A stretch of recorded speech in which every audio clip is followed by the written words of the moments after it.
I am a anesthesia trained pain physician, and I'm here today to talk to you about hemp, specifically CBD. If someone in the back, can you shut that door, please? I apologize. I'm getting over something. It's not COVID, it's not the flu, it's just kid crud. And so I apologize. So those in the front, if you want to move back, I understand. I'll probably cough quite a bit because I haven't talked for 45 minutes straight yet. But anyway, to get started, quick disclaimer, realize none of this is medical advice. The laws as well as the science is constantly changing, but this is as up to date as and so this is briefly what we will cover in the next 45 minutes. And so to begin, what is my story? What is my journey? Why is a physician up here talking to you about hemp all day? So I get asked that a lot. And my journey honestly started when I was in training. I was in Manhattan, and part of my training, my pain fellowship was at the Tri-Institute. So one of the places we rotated through was the Weill Cornell Presbyterian. And while there, I remember this power couple that came in, and one of them was taking, it was one of both, was taking basically cannabis for various faster pain, so sleep and all this stuff. And they came from somewhere where it was legal and moved to the United States where it's illegal at that time. And I remember going to my attending and basically saying, hey, this has worked well for him, it's illegal here. He's like, well, go give him some Percocet. And so right off from the get-go, this couple was obviously highly functioning, and something just felt wrong about prescribing an opiate over something like that seems rather benign in the long term. I hope you'll see why, in certain forms, that is. And so, it kind of went dormant in regards to all of that until about 2000, when the Farm Bill in 2018 essentially made hemp legal within the entire United States. And so now you can make CBD from hemp. And then all my patients started coming in, basically they were taking CBD for absolutely everything and saying that it was helping them in various ways and forms and asking all these questions. And I couldn't answer them. And so, I took some time off, or I had some vacation, and I thought I'd just, do a little Google search.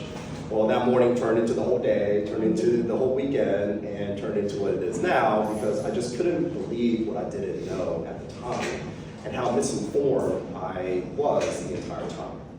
And I hope I can convince you that, in regards to how this journey sort of happened, and sort of, dispel some myths as well.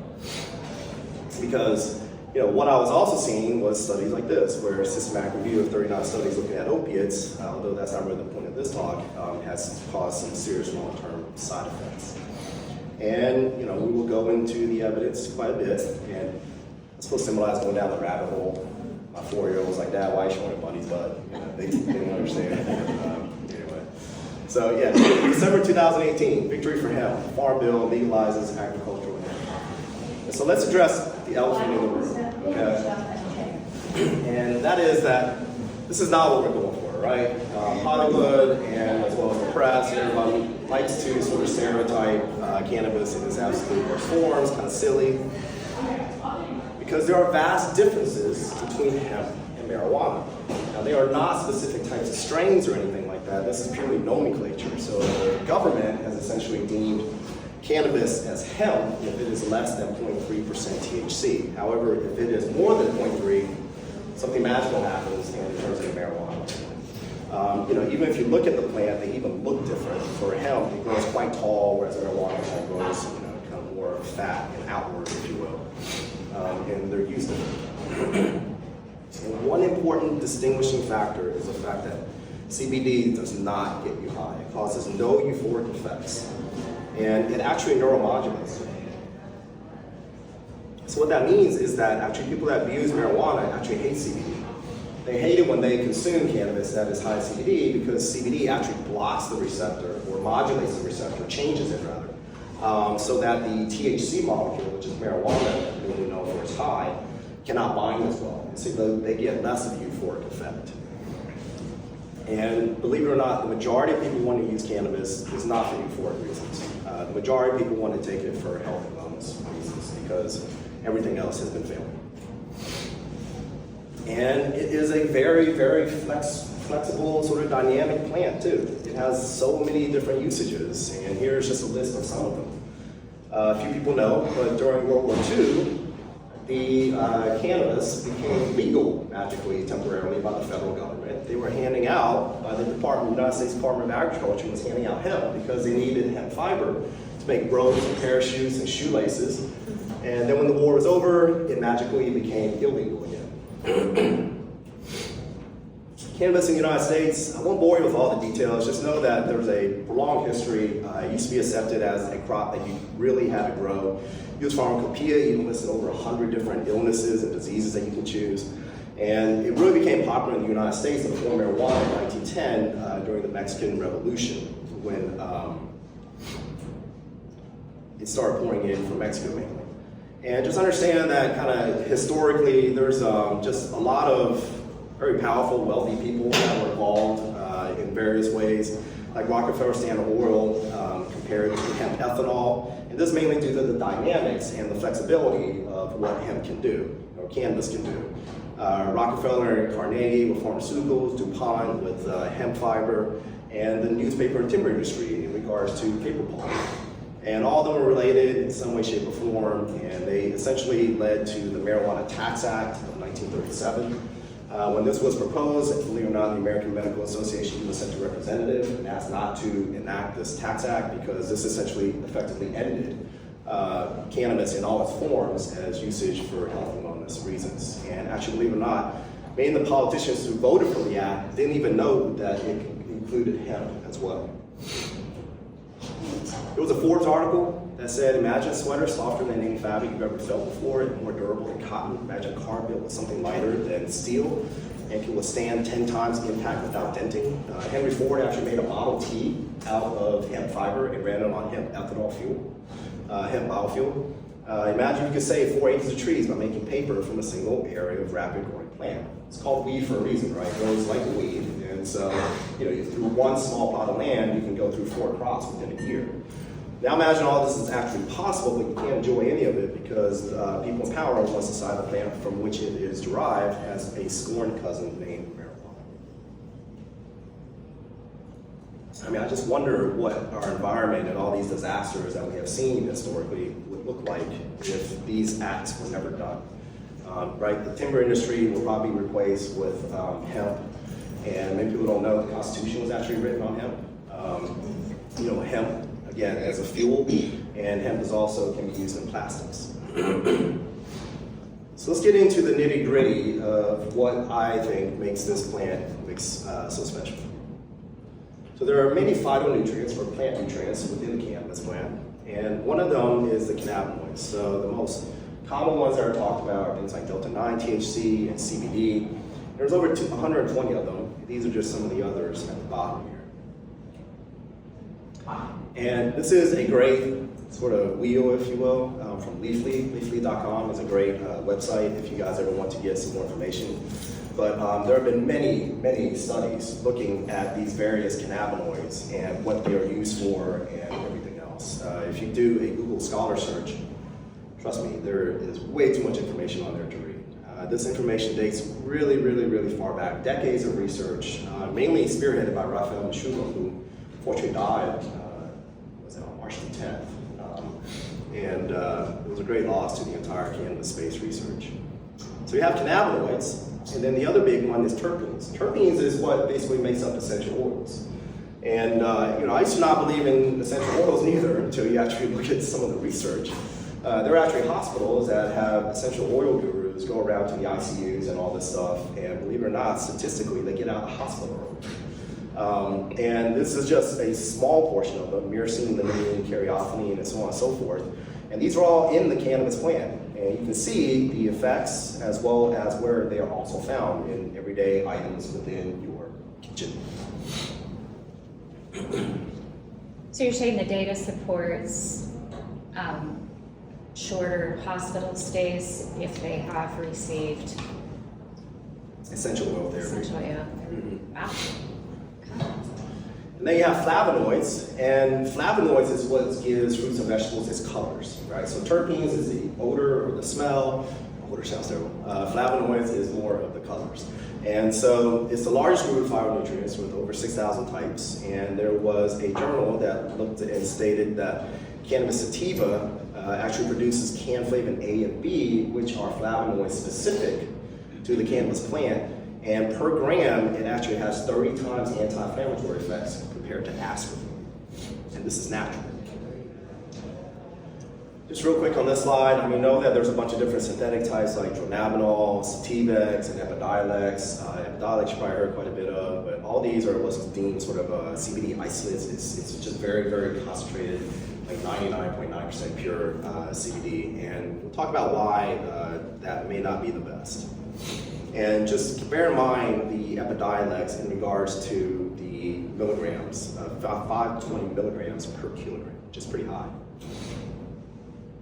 So this is what I normally suggest to all my patients. You have full spectrum, broad spectrum, and isolate. And so what's the difference? Full spectrum, just remember that full spectrum fully has everything in it. So it has that little bit of legal THC of less than 0.3%. It has all the other phytonutrients, the terpenes, as well as the flavonoids. Maybe not all of them, but a lot of them, depending on the processing. When you look at broad spectrum, they took out the THC, and you're left with the terpenes and flavonoids and everything else. And then the isolate is just pure CBD. And let's talk about quickly how does all of this work.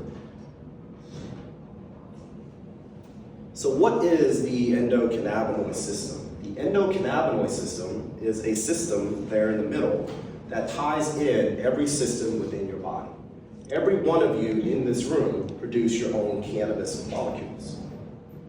And it is, as a system, as far as the number of receptors in your body, it's been quoted as saying that it has the most receptors of any system in your entire body. Yet, oddly enough, last I checked, only about 17% of medical schools actually even mention this. If we don't educate our future children and the future scientists and clinicians, then we're not going to conduct the research and education and the propagation of knowledge is there, right? So, it is our body's own natural cannabis system, and it's been quoted as saying that it's possibly the most important physiological system in establishing and maintaining our health. And the NIH, that's National Institute of Health statement, quote, may have therapeutic potential in almost all conditions affecting humans, end quote, and provides homeostasis or balance in our body for health and wellness. Do a Google search, that's what it will constantly say, but what the heck does that mean? What does it mean that it's going to provide homeostasis or balance within your body? Well, balancing your body is pretty important, right? So let's break it down into a few systems. For the immune system and inflammation, if it is weak, in the case of like HIV or say you're on chemotherapy or something like that, you're going to be prone to infections. If it is out of whack, medical term, you get things like rheumatoid arthritis, inflammatory bowel syndrome, lupus, psoriasis, eczema, fibromyalgia.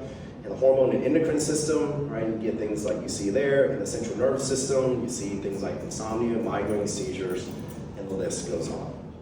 So it helps tone up and tone down various systems or bring homeostasis or balance in the body. This is a true oversimplification of it, but just know it's a lot more complicated. There are the most common receptors that I talked about are CB1 and CB2 within the human body. You have something called ligands, and that is your body's own cannabinoids. So that's the 2-AG and the anandamide, and that's what attaches. And then you have enzymes that actually break down the cannabinoids and enzymes that actually make the cannabinoids. And it's all what it looks like at the neuron.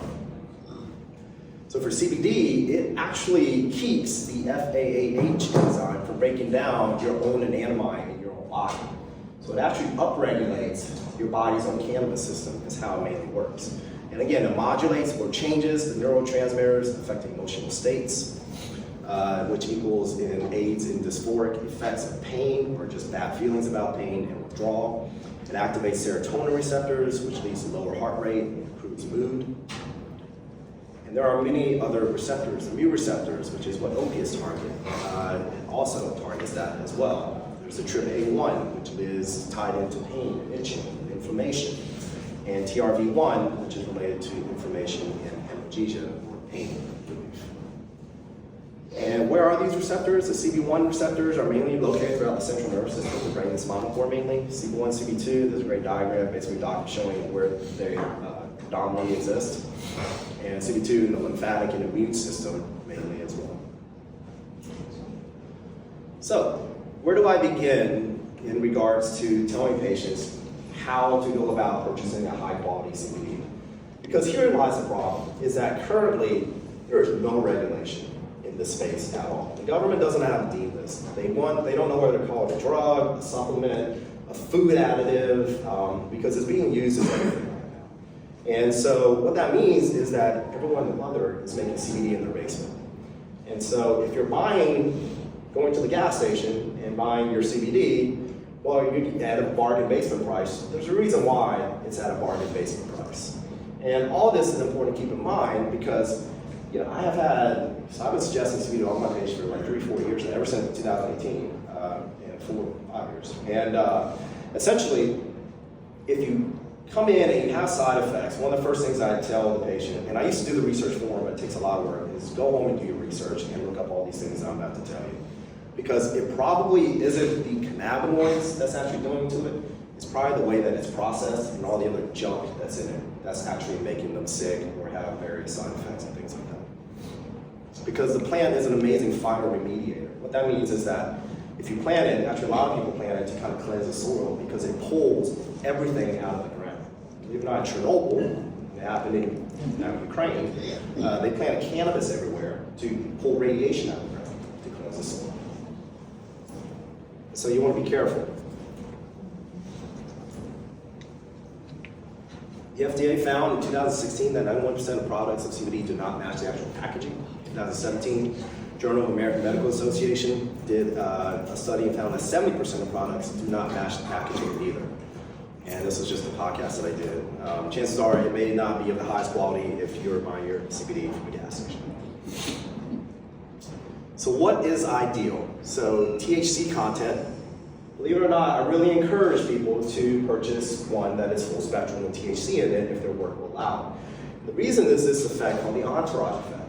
The entourage effect, to summarize it, is basically that as the THC really sets off all the other plant nutrients within the cannabis plant to have an overall impact.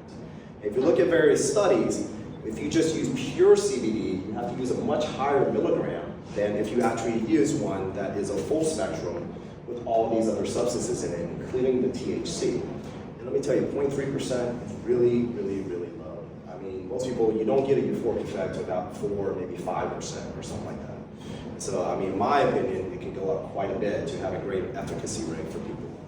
Certificate of analysis, so that means that they shipped it off to a third party for an analysis to show you what is actually in the bottle.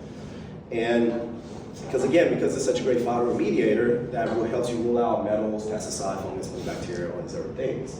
But kind of got to be careful there because several labs actually have been shut down before, and because they were paid by these group of companies to basically falsify their lab documents and say that it was clean and pure when in reality it wasn't.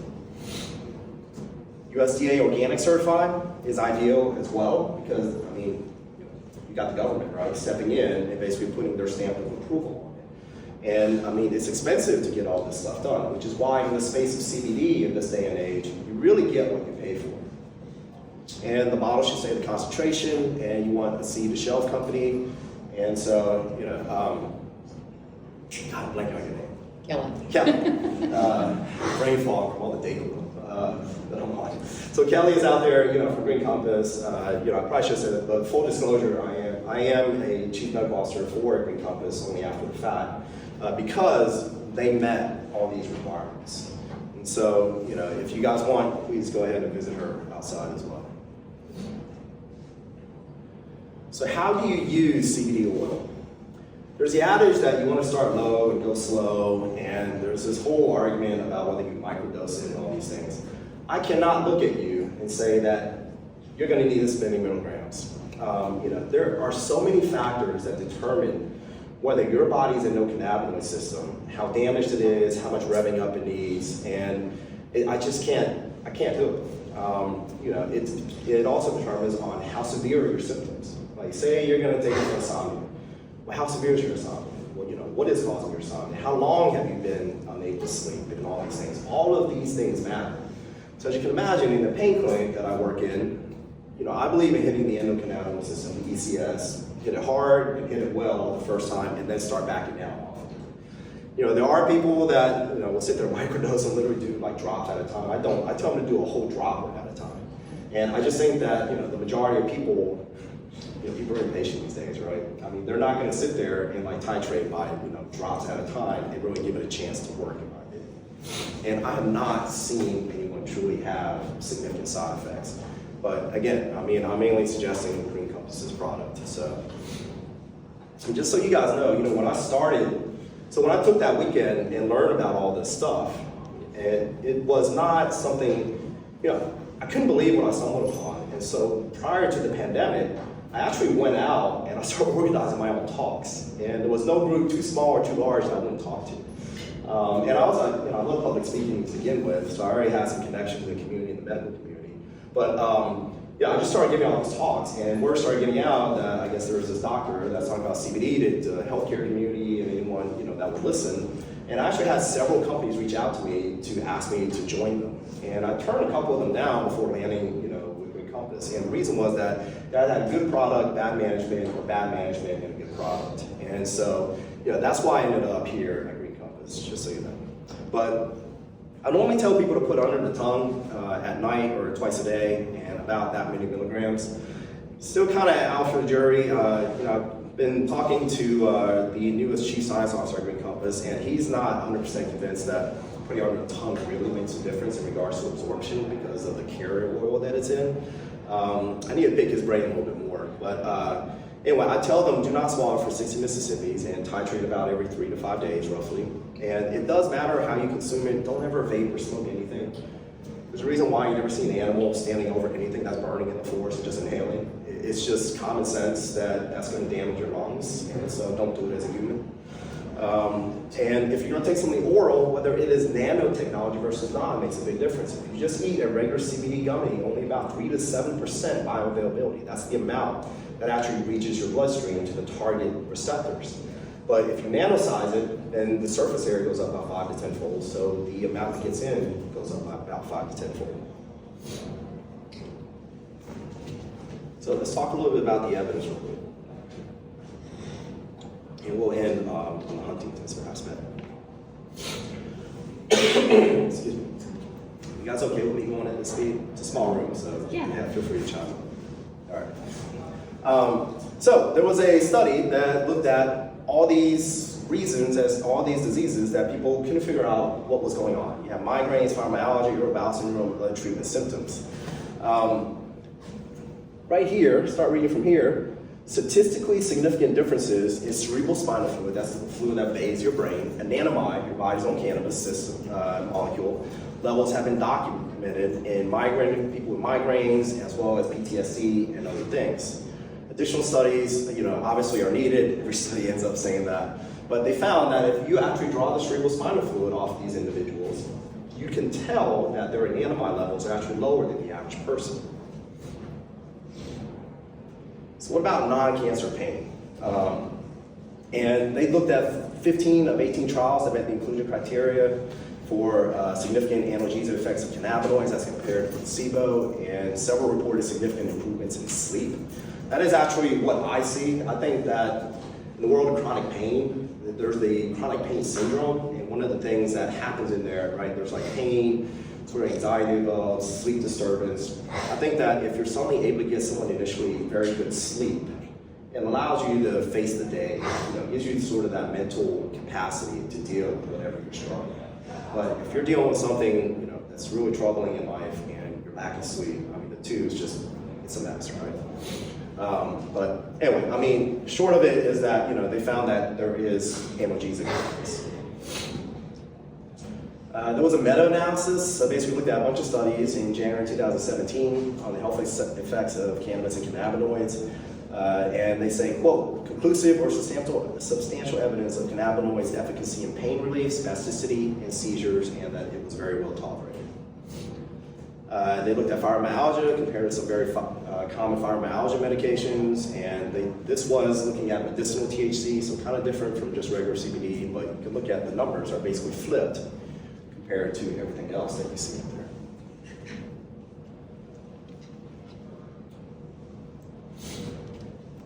So there was a study in 2017 with nearly 3,000 people, and they looked at it comparing to opiates. And again, they found that opiates helped as well as, cannabis helped as well as cannabinoids. They looked at it for depression, anxiety, neuroprotection, spasms, seizures, reducing in symptoms of withdrawal, and also a reduction in inflammation. And in over 5,000 years of cannabis usage with no documented deaths from cannabis alone, until recently. I have a YouTube channel, and this video kind of went viral that I did. I wrote on there, the thumbnail says, "Stop taking Delta 8." Oh my God, I think every pothead came out of the woodworks, and I just wanted to comment on the video without watching the video. So Delta 8 is another cannabinoid within the cannabis plant, but it's in very, very small quantities. And so what people are doing is they are taking, and it gets you euphoric, it gets you high. So it's a way that people are sort of working around in states where marijuana is illegal. Because what they're doing is they're taking CBD and converting it, they're throwing in all these chemicals to force reaction to create Delta 8. So it's synthetically created. Yes, it is a natural cannabinoid, but it's being synthetically created. And there was a 4-year-old who got a hold of their parents' cannabinoid, the Delta 8 gummies, apparently ate the whole bag and had a seizure and died. And it is my belief that that child, it was not from the Delta 8, but the actual byproducts of when they make the CBD that caused the death. But of course that can't be proven. But anyway, so just keep that in mind. There was a US FDA study in 1997 to 2005, cannabis versus 17 common approved drugs. The 17 FDA approved drugs had over 10,000 deaths, and they found none with cannabis. World Health Report 2018, CBD has no negative public health effects, safe and well tolerated, no abuse potential. Now, if you go looking online, you will see some stuff that says that, don't take CBD because it can damage your liver. I actually give it to some patients because they have liver issues. And the reason is, this is where it all stems from. There was this study that was put out several years ago, and CBD was trending, and so everyone wanted to put something about CBD so they get the clicks. Forbes made this article this research article very popular, but it was looking at mice. But I want you to pay attention to the amounts. 615 milligrams per kilogram. They justify this with something called allosteric measuring. What that means is that they take into account that, mice is small, their metabolism is faster, and so this is an equivalent to what an average human will take or something like that. If you just Google allosteric measuring, there is nothing positive said about it. Everywhere in the scientific community it says that this is not something that is reliable at all. So just so you know, say you purchase a 1,000 milligram full spectrum bottle of hemp extract. That 1,000 milligram is what's in the entire bottle. So you have to divide that by 30 ml. So do the math. If I'm telling you to do a whole dropper, that's only 33 milligrams roughly a day of CBD. Now do the math on this. 615 milligrams, take your average 70 kilogram person. You're basically guzzling multiple bottles at a time throughout the day. Not only is it sort of physically not doable, but financially it's not doable. Unless you're Elon Musk or Bill Gates or something. So cytochrome P450 is also talked about. This gets a lot of press as well, for good reasons. Cytochrome P450 is the reason why a lot of you maybe are on some medications and you're told not to eat grapefruit because it interferes with this enzyme inside of your liver. And so yes, it is factual that CBD can interfere with the cytochrome P450 enzyme. But again, I have not seen this in the dosages that I've been suggesting. And I have suggested all the way up to 66 milligrams, and patients have been taking it for well over a year, and they are fine. I have not seen any issues with liver issues. I have not seen any issues with interference with other drugs or anything like that. But always talk to your doctor before taking it. Is it addictive? No, right? And the reason is that the THC is not enough to get you high, right? There's no euphoric effect. And even in THC, the addiction is more psychological, and there's not really a physical aspect of it. Sort of a different story with the really, really high strains of THC that are out there now, which I don't agree with, but I mean, I talk to patients a lot about weight and insulin resistance and things too. I mean, you could look at, there's a great documentary, by the way, Fed Up, it streams for free on YouTube. But if you look at sugar, it's been found to be 7 times more psychologically addictive to the brain than cocaine, believe it or not. So you could say that sugar is much more addictive than CBD is. So let's talk about Huntington's, right? I'm sure many of you in the room know it's a mutation of the HTT gene that encodes protein, Huntington, and it builds up around nerve cells that impede function. Over time, this leads to inflammation and each of the neurons causing neurological symptoms. CBD, what have we been talking about, right? I mean, it helps to reduce inflammation and it offers neuroprotective benefits. And so you likely need higher doses. That's what I saw for the research I did for giving you guys this talk. Somewhere as high as 70 milligrams, so it's higher on the spectrum, of anywhere from 10 to 120 milligrams. And again, keep in mind that full spectrum typically does not need as much typically, because of the entourage effect. And the entourage effect, basically what it does is all these different phytonutrients, it does all this. It enhances absorption, helps pass through the blood-brain barrier, it slows the breakdown, and so they kind of piggyback on each other, each amplifying each other's effects. So the cannabis research space is very young. No conclusive trials, even for Huntington's, obviously, something so specific. But there are plenty of animal studies and case studies. There have been plenty of animal studies showing that CBD and THC slows progression of Huntington disease in rats. There are case reports of animal studies showing that CBD and there are case reports of CBD and synthetic THC helping in some cases significantly improving chorea as well as speech difficulties and also playing a role in mitochondria, which has been shown to affect Huntington's as well. There was this study, which was a comprehensive review of the literature so far, and clinical trials in CBD and conventional neurodegenerative diseases have started showing its initial promise, especially in improving behavioral health. Plus, CBD may find its clinical application beyond pediatric epilepsy, not only to conventional neurodegenerative diseases, but also to neurodegenerative conditions, secondary to CNS applications. Medical marijuana affects and movement disorders. So if you want to take the extreme view, if you want to call it that, and look at marijuana, a total of 22 studies were reviewed. These were strong evidence for significant movement, improvement in the neurologic symptoms of spasms, tremors, spasticity, chorea, as well as quality of sleep following treatment with medical marijuana. Sorry, I'm getting pushing the limits of life. A lot of these studies are 10 years old. Is there anything more current?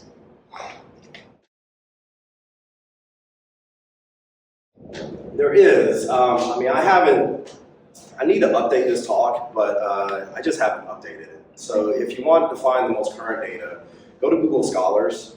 So you literally just Google Scholars and just punch in whatever you want to find out.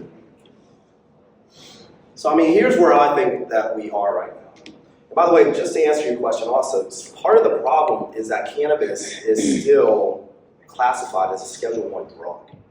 It's up there with LSD and all these other things. And so what happens is that it is extremely hard to get funding and to go through all the red tape to conduct this type of research. Yes, I do. And so this is where I think we're at. I think we're just scratching the surface. We're seeing the top, but I think that cannabis, surprisingly to me, may be the most beneficial plant to human beings on the face of the earth. So the vast majority of people, myself included, right? I was raised in it's the demon's weed and all this other stuff. Stereotypes are powerful, and I've had plenty of sort of older folks come in and I'll never forget this elderly couple, you know, I told the husband that, you know, it's having all the side effects of meds, he should try CBD. She went home and researched, and she came in and just chewed me out. She's like, what kind of doctor? A real doctor. I'm gonna get my husband high. You know, what are you doing? And no, you know, and I kind of pointed her towards some information and basically looked at it, and she came back, and a couple weeks later, she was taking CBD. Here's some other great, if you want to find some more information, these are some great books to check out, great website, you can Google Scholar, CBD Origin, Leafly as well.